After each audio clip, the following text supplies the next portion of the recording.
भक्तजनों इस तरह से प्रार्थना करते हुए माता के श्री चरणों में नमन करते हुए हम प्रत्येक दिवस पाठ का आरंभ करते हैं। नवरात्र के कौन से नवरात्र का कौन सा दिन है, तो इस तरह से हम माता की उपासना और माता का वर्णन के साथ साथ पाठ आरंभ करते हैं।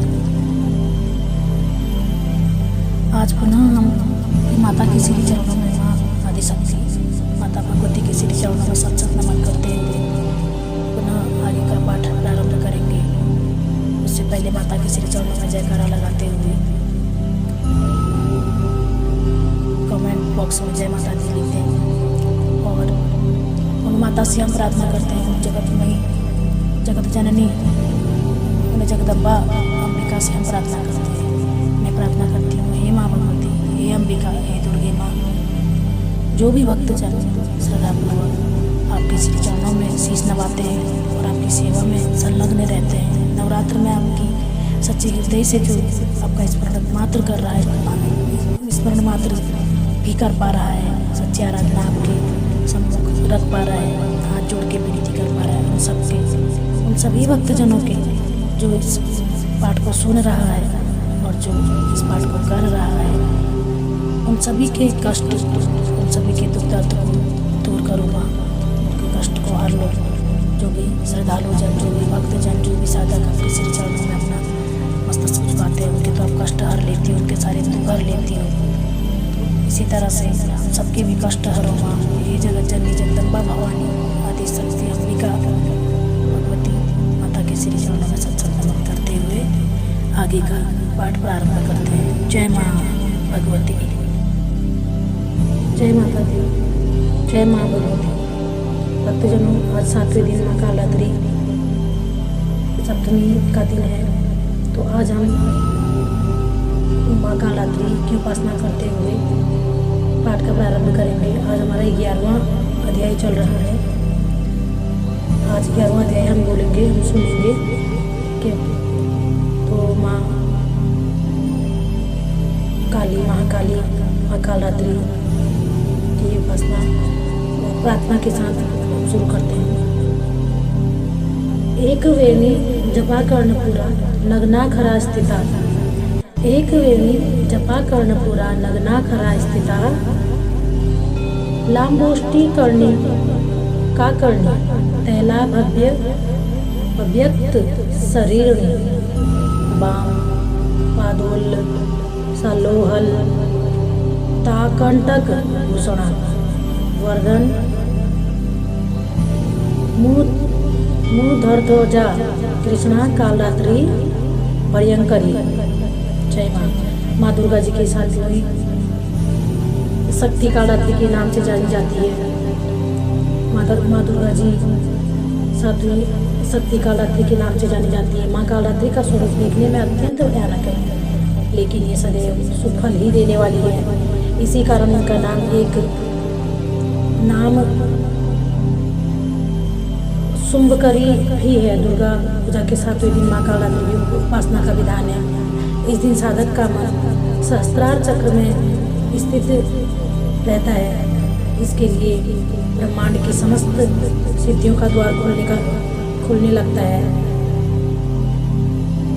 इस चक्र में स्थित साधक का मन पूर्णतः माँ कालरात्रि के स्वरूप में अवस्थित रहता है। माँ कालरात्रि दुष्टों का विनाश और ग्रह बाधाओं को दूर करने वाली है, जिससे साधक मुक्त हो जाता है। जय माँ भद्रकाली कपालिनी दुर्गा से माँ शिवदात्री स्वाहा स्वधा नमोस्तुते। ओम जयंती मंगला काली भद्रकाली कपालिनी दुर्गा से माँ शिवदात्री स्वाहा स्वधा नमोस्तुते। चलिए भक्तजनों, सप्तशती का पाठ प्रारंभ करते हैं। आज हमारा 11वां अध्याय है। देवताओं द्वारा देवी की स्तुति और देवी द्वारा देवताओं को वरदान। ऋषि बोले, देवी ने जब दैत्यराज महासुर शुंभ का वध कर दिया, तब इंद्रादिक सभी देवता अग्नि को मुख्य करके अपने मनोरथ सिद्ध के लाभ के से सभी दिशाओं को दमकते हुए मुख कमलों से प्रकाशित करते हुए उस कात्यायनी देवी की स्तुति करने लगे। देवता बोले, हे शरणागतों के संकट निवारणी निवारणी देवी हम पर प्रसन्न हुई हे सारे जगत की माता, हे विंध्येश्वरी विश्व आप हो। हे देवी आपने इस सारे जगत को मोहित कर रखा है, पृथ्वी पर आपकी प्रसन्नता से ही मुक्ति का लाभ होता है। हे देवी जी सभी विद्याएं आपका भेद हैं, जगत भर की सभी स्त्रियां आपकी ही मूर्तियां हैं। हे जगदम्बे आप अकेले ने ही सारे जगत को व्याप्त किया हुआ है, आपकी स्तुति क्या हो सकती है, आप तो स्तुति से परे हो एवं परावाणी हो, जबकि आप सबकी आधार स्वर्ग एवं मुक्ति देने वाली हो। इसी से आपकी स्तुति होगी। आपकी स्तुति के लिए अन्य कौन सी उत्तम उक्तियाँ हो सकती हैं। सारे जनों के हृदय में बुद्धि रूप होकर आप ही स्थित हो। हे देवी स्वर्ग एवं मोक्ष देने वाले नारायणी आपको नमस्कार हो। कष्टाधिक रूप से सबकी रक्षा कीजिए। हे देवी आप चर अचर की स्वामिनी हो, आप ही एकमात्र जगत का आधार पृथ्वी स्वरूप में विराज रही हो। हे देवी जी आपका पराक्रम अलंघनीय है, आप ही जल स्वरूप में स्थित होकर इस सारे विश्व को तृप्त कर रही हो। अनंत पराक्रम वाली आप श्री वैष्णवी शक्ति हो, विश्व भर की परम बीज माया विश्व का उपसंहार करने में समर्थ। हे नारायणी देवी आपको नमस्कार हो। हे देवी आप सभी मंगलों को देने वाली मंगला देवी, अर्थों को सिद्ध कराने वाली शिवा हो, शरणागत रक्षक हो, तीन नेत्रों वाली हे नारायणी आपको नमस्कार हो। आप ही सृष्टि स्थिति एवं संहार करने में सनातनी शक्ति स्वरूप हो, आप ही गुणमयी और एवं गुणों का आधार हो। हे नारायणी देवी आपको नमस्कार हो। शरण में आए हुए तीन दुखियों की रक्षा करने में संलग्न सबके संकट निवारण करने वाली आपको नमस्कार हो। हंसों से जुटे हुए विमान पर विराजमान ब्रह्माणी के रूप को धारण करने वाली, उस मिश्रित जल छिड़कने वाली नारायणी देवी आपको नमस्कार हो। माहेश्वरी के स्वरूप से त्रिशूल चंद्रमा और सर्पों को धारण करने वाली, महावृषभ पर बैठने वाली नारायणी आपको नमस्कार हो। मोर तथा मूर्खों से आवृत महाशक्ति कर में धारण करने वाली, महापाप रहित कौमारी रूप में स्थित है ये नारायणी आपको नमस्कार हो। शंख चक्र गदा सांख षडांक इन उत्तम अस्त्रों को धारण करने वाली वैष्णवी शक्ति स्वरूप प्रसन्न हो। हे नारायणी आपको नमस्कार हो। हाथ में भयंकर चक्र धारण किए दाढ़ों पर पृथ्वी को उठाए हुए बराबर रूप धारणी शिवे नारायणी आपको नमस्कार हो। भयानक नारसिनी का रूप धारण करके दैत्यों का वध करने के लिए उठम शीर त्रिलोकी की रक्षा में परायण नारायणी आपको नमस्कार हो। हजारों उज्ज्वल नेत्र धारण करने वाली किरीट धारणी, महावज्र धारणी, मृतासुर के प्राण हरने वाली इंद्र शक्ति नारायणी आपको नमस्कार हो। शिवदूती के स्वरूप से दैत्य की बड़ी सेना का नाश करने वाली, महानाद करने वाली, भयंकर रूप वाली नारायणी आपको नमस्कार हो। भयानक ताड़ों से भयानक मुख वाली, मुंडमालाओं से शोभायमान मुंडों का मंथन करने वाली चामुंडा नारायणी आपको नमस्कार हो। लक्ष्मी लज्जा महाविद्या श्रद्धा पुष्टि स्वधा ध्रुवा महारात्रि महाविद्या रूपा से हे नारायणी आपको नमस्कार हो। मेधा सरस्वती वरा ऐश्वर्य रूपा पार्वती महाकाली संयमशिला स्वरूपामिनी हे नारायणी आपको नमस्कार हो। सर्व ईश्वरी सभी शक्तियों से संपन्न हे दुर्गा देवी आपको हमारी भयों से रक्षा करो। हे देवी आपको नमस्कार हो। आपका मुख तीन नेत्रों से भूषित और सुंदर है, हमारी सभी भयों से रक्षा करो। हे कात्यायनी आपको नमस्कार हो। हे भद्रकाली सभी दैत्यों का नाश करने वाली, भड़कती हुई अग्नि की ज्वालाओं में महाभयानक आपका त्रिशूल हमारी भय से रक्षा करे। आपको नमस्कार हो। हे देवी शब्द द्वारा सारे जगत को व्याप्त करके जो दैत्यों का तेज हनन कर देता है, वह आपका घंटा तेज जैसे माता अपने पुत्रों को पापों से बचाती है, वैसे हमारी रक्षा करे। हे चंडी के आपके सुंदर हाथों की तलवार जो असुरों के खून और चर्बी से लथपथ हो रही है, वह हमारा मंगल करे। हम आपको प्रणाम करते हैं। हे देवी जब आप प्रसन्न होती हो तो सभी रोगों को नाश करती हो, नष्ट कर देती हो।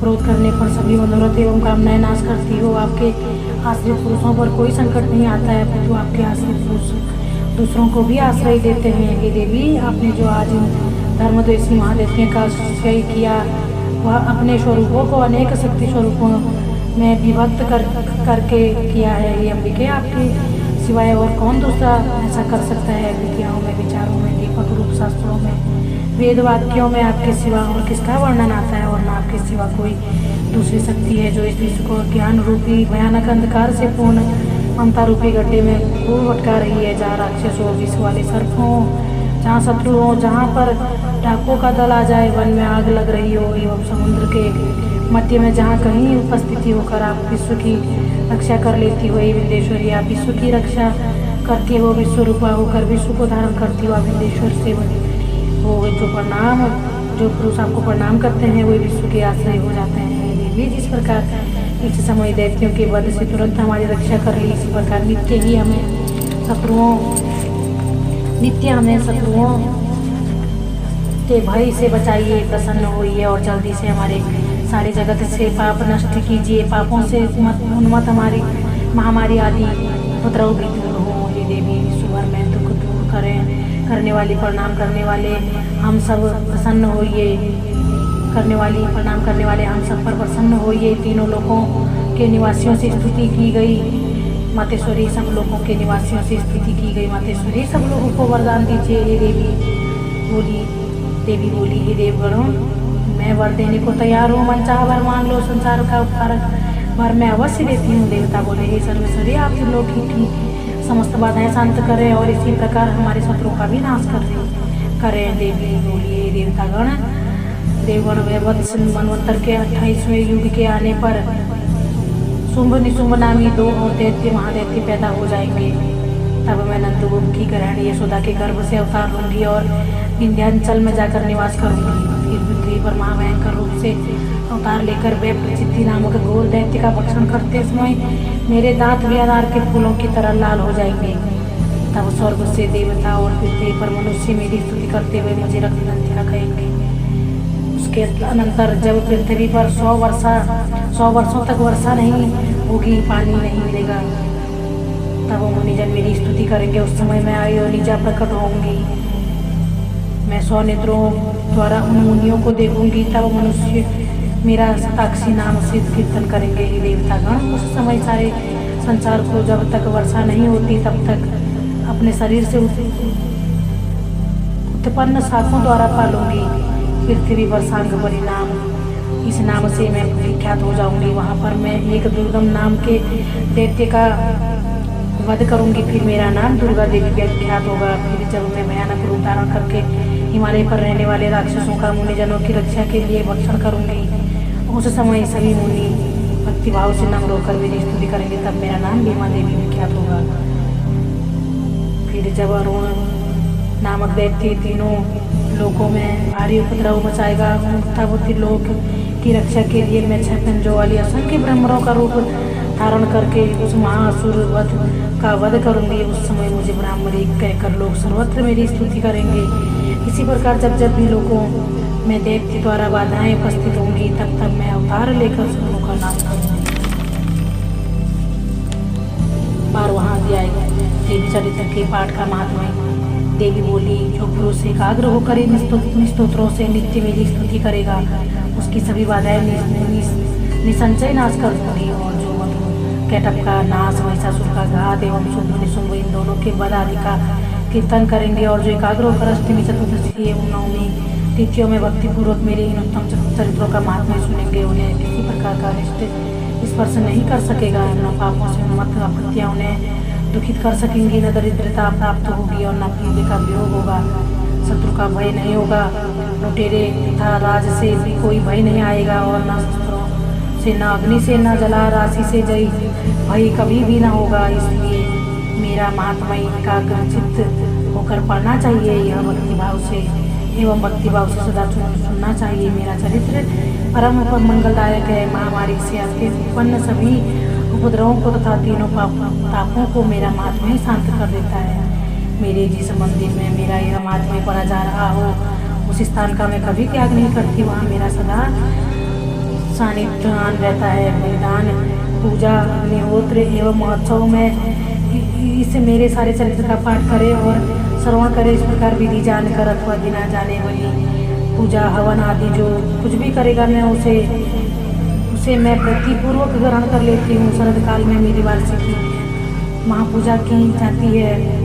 उस समय, उस अवसर पर जो मेरे इस महात्म्य को भक्ति के साथ सुनेगा, उसे उसकी सभी बाधाएं निवृत्त हो जाएंगी और वह धन धान्य पुत्र आदि से संयुक्त हो जाएगा। मेरी उस पर कृपा होगी, इसमें संशय नहीं है। मेरे इस महात्मा को तो मेरी पति की पवित्र कथाओं को एवं युद्ध में मेरे पराक्रम को मनुष्य सुनेगा, वह सर्वश्रेष्ठ हो जाएगा। मेरे महात्मा सुनने वाले मनुष्यों के शत्रु नष्ट हो जाते हैं, कल्याण प्राप्त होता है और कुल आनंदित रहता है। सभी शांति कर्मों में स्वप्न देखने पर, ग्रहों की दारुण पीड़ा होने पर मेरा महात्मा श्रवण करे, उसके सभी उपद्रव शांत हो जाते हैं। ग्रहों की दारुण पीड़ाएं निवृत्त हो जाती हैं। मनुष्य का देखा हुआ बुरा स्वप्न हो जाता है। बाल ग्रहों द्वारा पीड़ित बालकों के लिए यह महात्मय शांतिदायक है। मनुष्य में फूट हो जाए यह महात्मय मित्रता कराने में परम उत्तम है। सभी दुराचारियों के बल का सभी भांति नाश कर देता है। पढ़ने से ही राक्षस भूत पिशाच आदि का नाश हो जाता है और यह मेरा सारा महात्मा मेरी समृद्धि प्राप्त करा देता है। पुष्प, अर्घ्य, दीप, धूप, गंध तथा उत्तम दीपों द्वारा मेरे पूजन से, ब्राह्मणों को भोजन कराने से, होम से, प्रतिदिन इसके अभिषेक से और भी अनेक प्रकार के भोग पदार्थों से, दान से वर्ष जो मेरे अर्पण करके आराधना करते हैं, उससे जो मुझे प्रसन्नता होती है, वही प्रसन्नता मेरे इस महात्मा के एक बार सुनने से हो जाती है। इससे सुनते ही सब पाप नष्ट हो जाते हैं, फिर आरोग्य प्राप्त होता है। मेरी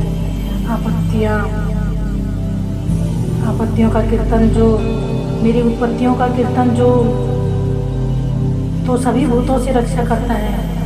युद्ध में वर्णित मेरा जो चरित्र दुष्ट दैत्यों के नाश करने वाला है, उसके श्रवण करने पर मनुष्य को बैरियों से किसी प्रकार का भय नहीं रहता।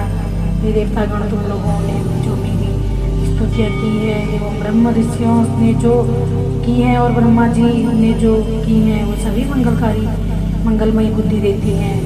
वन में शून्य स्थान पर अथवा वन की अग्नि से घिर जाने पर, शून्य स्थान में डाकुओं से घिर जाने पर, शत्रुओं द्वारा पकड़े जाने पर, अथवा वन में शेर, चीता एवं जंगली हाथियों के पीछा कर पर क्रोध में आकर राजा ने वध की आज्ञा दे दी हो या कैद में पड़ गया हो, अथवा महासमुद्र में जहाज पर बैठा जाने के बाद भी भारी तूफान आ जाए, इससे जहाज तक मंगाने लगे। ऐसे अवसर पर घोर संग्राम में शस्त्रों का प्रहार होने लग जाए, सब प्रकार की बाधाएं पड़ रही हो, किसी महापीड़ा से व्याकुल हो, इस प्रकार की सभी घोर विपत्तियों से इस मेरे चरित्र का स्मरण करने वाला पुरुष छूट जाता है। मेरे प्रभाव से शेराली, हिंसक पशु, डाकू तथा शत्रु मेरे चरित्र के स्मरण करने वाले पुरुष से सभी दूर भाग जाते हैं। ऋषि बोले, इतना कहकर भयंकर पराक्रम वाली चंडिका सभी शत्रुओं के देखते देखते वहाँ पर अंतर्ध्यान हो गई। तो सभी देवता विधवाई होकर पहले इसके समान अपने अपने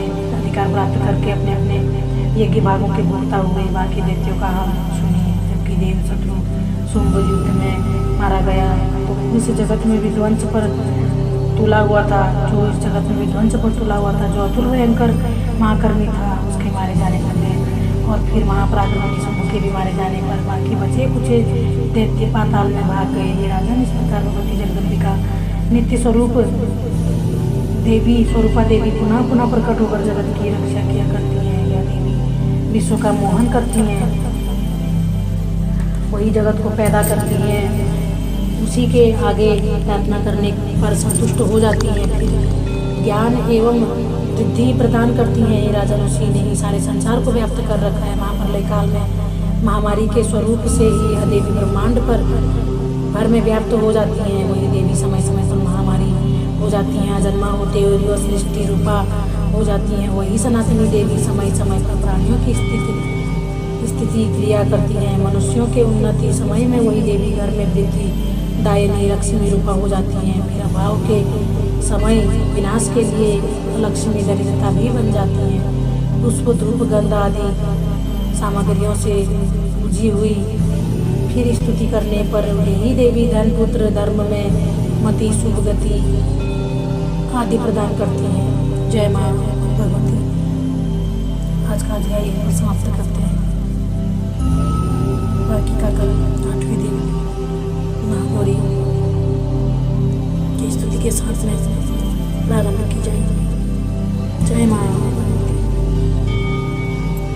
भक्तजनों इस जानकारी को अधिक से अधिक शेयर करें। जो लोग जानते हैं उनका तो ठीक है, जो भक्तजन जानते हैं, जिनको पता है, जो पहले से करते हैं, उनके लिए तो अच्छी बात है। लेकिन कई सारे लोग ऐसे होते हैं जिन्हें बिल्कुल जानकारी नहीं होती है नवरात्र के व्रत किस तरह से किए जाते हैं, जो नए नए शुरू कर रहे होते हैं, वो लोग बिल्कुल नहीं जानते हैं। तो जो लोग नहीं जानते हैं उनके लिए प्लीज़ आप लोग अवश्य शेयर करें, ताकि बाकी के भक्तजन भी इसका लाभ उठा सकें।